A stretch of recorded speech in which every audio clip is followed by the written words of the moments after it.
This is your Daily 5 for Monday, November 24th, 2025. Having put, I think, just a bit over 200 hours into Death Stranding 2, I have at last completed the main campaign portion of the game, finished the storyline portion. Not everything in the game, but the main storyline. So effectively finished the game as far as the narrative element. And I still have some of the side stuff to do, which I will get back to at some point. But I wanted to review the game in terms of its core story and the gameplay, just the overalls of the game.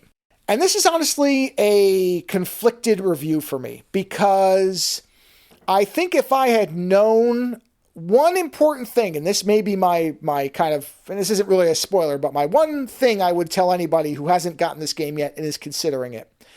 If you get this game, my recommendation to you, and I would recommend getting it. I think it's a very good game, except with an asterisk. But before we get to that, my recommendation to anybody getting this game is do a speed run on the narrative. Go through the narrative first.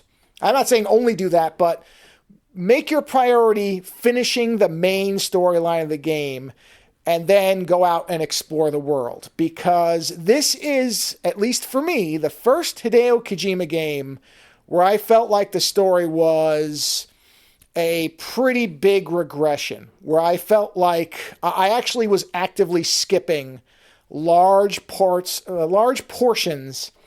of the cutscenes, which I have never done before. Even in Metal Gear Solid 4, which many people don't like as a game, I love it, and many people complain about the length of the cutscenes. I never have, and I never will. I never skipped any of those cutscenes. I watch them every time. I think it's a great game. But this game pushed me to hit the skip button more than a few times, including the ending. And not the very end. I will say, the very end of the game is really interesting. Now, I'm going to keep this spoiler-free, so I'll talk about it on Friday, but the ending of this game is really setting up a third game. I'm very interested. But in terms of the core narrative, there were a couple of problems for me in particular. You may not have these problems.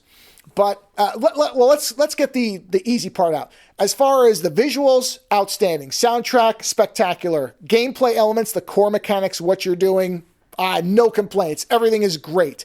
As far as playing the game and the environment and the kind of atmosphere, it's all sensational. The visuals, off the charts, as you would expect with Kojima. He just has a very specific visual storytelling style that even if the story itself is not great, the visuals sure will be. None of that has changed. So, in that way, great. But if you're playing this game for the narrative, again, your mileage may vary, but I would set your expectations low. I was genuinely shocked at how much of this game felt recycled from Metal Gear Solid games of the past. I mean, lifted directly out of it. And not even the parts of those games that I would say were the best parts of those games. And in terms of the villain, which is Higgs, if you played the first game, you're familiar with this character. In the first game, Higgs was great. Higgs was a wonderful character in the first game. In this game, complete boredom. I was never interested. I understood right away what Higgs was doing. I genuinely thought he was a fake out. And I really cannot believe he is the main villain for this game, because every time, after maybe the second time he showed up, I just didn't want to hear him anymore. I was just completely uninterested. And to some degree, that goes for a lot of the main characters, or I should say, the main ensemble who are new to this game. Not all, and not all the time, but one of the things I saw a lot of reviews celebrating was all these new characters that are accompanying you, so you don't feel that you're on your own as much. Honestly, I wish I'd been on my own more.